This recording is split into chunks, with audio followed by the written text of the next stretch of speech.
Magandang araw sa inyong lahat. Isa na namang makabuluhang episode ang inandog namin sa inyo this week kung saan aalamin natin ang mga kaganapan sa naging pagbisita ni Pangulong Arroyo sa bansang China. You're watching The Working President and this is Jolina Magdangal na makakasama ninyo. Last October 23, tumulak papuntang China si Pangulong Arroyo at highlight ng kanyang pagbisita sa mga lalawigan ng Hubei at Zheijang ang pagpapaigting sa relasyong pangkalakalan at negosyo sa pagitan ng Pilipinas at ng dalawang probinsyang ito. Narito ang unang bahagi ng aming special report para sa buong detalye.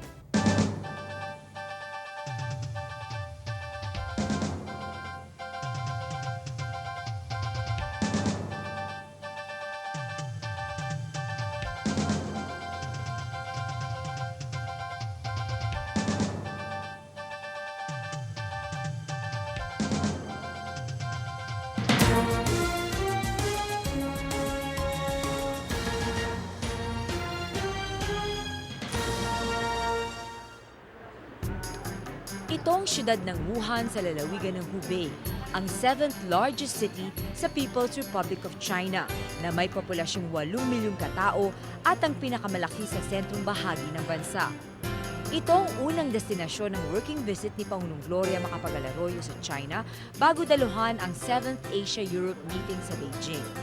Bandang alas 10 ng umaga, dumating ang Pangulo sa Wuhan Tianhe International Airport kung saan sinalubong siya sa panig ng Pilipinas sina Ambassador Sonia Brady, Consul General to Shanghai Rowena Sanchez, Special Envoy to China Carlos Chan at Liwayway China Chairman Larry Chan.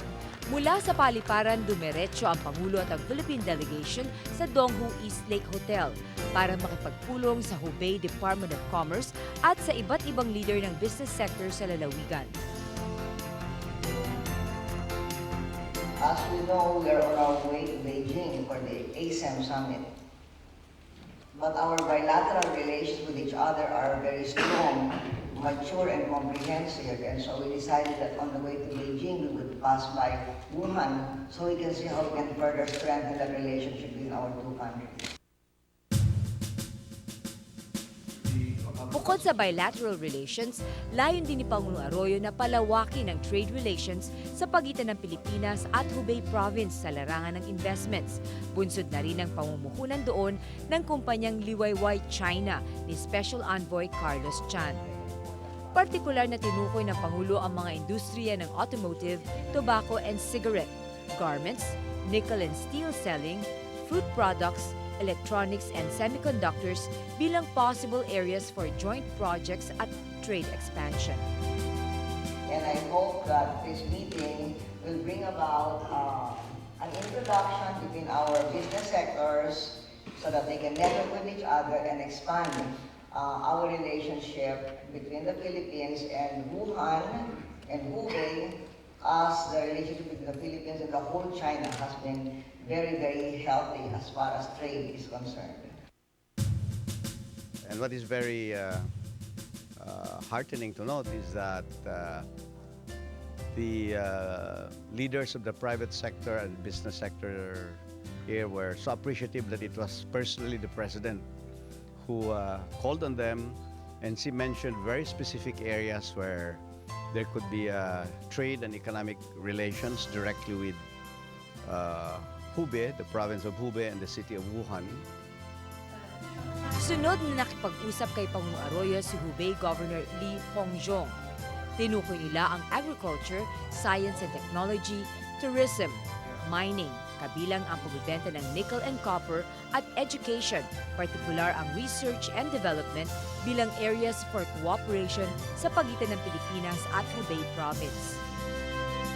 The Philippines is spending billions of pesos now in order to build up research and development manpower. I hope we can have cooperation with Wuhan University for that kind of development, for research and development personnel.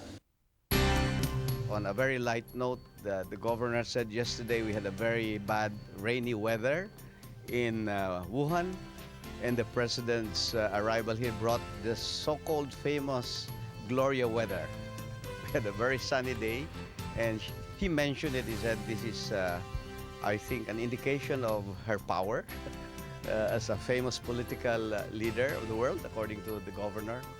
And of course, it is very, propitious that it can be a sign of good relations that would probably flower and bloom.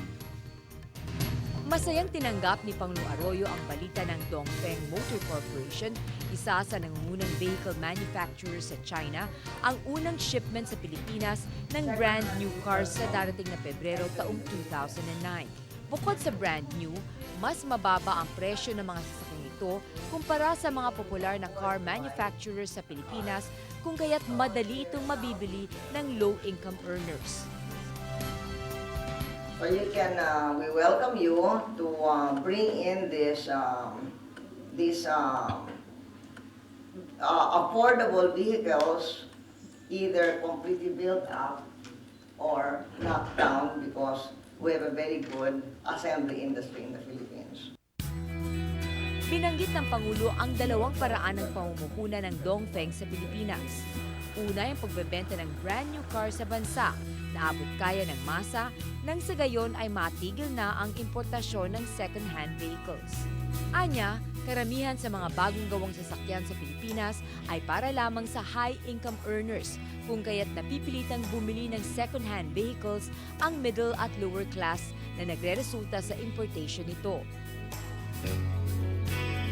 Another way by which we can cooperate with each other is for our motor vehicles parts industry to be able to sell some of the motor vehicle parts to your corporation, and also for our electronics industry to be able to sell some of the electronics parts to your corporation. We feel that this short visit, which is only about 4 hours, had brought in a lot of goodwill for the Philippines. It had opened up some relationships that had been there for some time but had probably been a little dormant. And the President had awakened another tiger here in this area for better trade, economic relations, both for Wuhan, of course, the People's Republic of China and the Philippines. So the President showed her first work as a super sales lady for the Philippines in this trip. Ito naman ang siyudad ng Hangzhou sa lalawigan ng Zheijang. Tinagurian ito ni Marco Polo, isang tanyag na manlalakbay noon, na beyond dispute the finest and the noblest city in the world dahil sa mga nagagandahan itong tourist destinations. Ito rin ang fourth largest economy sa buong China. Bunsod ng foreign trade nito sa mahigit 200 bansa at tinagurian ng Forbes magazine bilang #1 city in China for business sa 3 magkakasunod na taon. Dumating doon si Pangulong Gloria Macapagal Arroyo noong October 26 at nag-boat ride sa popular na West Lake para sa kanilang pulong ni Zheijang Party Secretary Zhao Hongzhu. Sa pag-uusap ng dalawang leader, binanggit ni Pangulong Arroyo na ito ang kanyang unang pagbisita sa Hangzhou bilang presidente. Ngunit nagpunta na rin siya dito may 30 taon na ang nakakaraan. Bahagi siya noon ng pribadong sektor at ang kanilang pagpunta sa Hangzhou ay upang ipagdiwang ang pagkakatatag ng diplomatic relations sa pagitan ng Pilipinas at ng Zhejiang province. Matapos ang kanilang pulong, hinandugan ng banquet ang Pangulo at makalipas ito'y nanood siya ng sikat na cultural show na Impression the West Lake sa direksyon ni Chinese Director Zhang Yimou, ang direktor sa opening and closing ceremonies ng 2008 Summer Olympics sa Beijing nito lamang Agosto.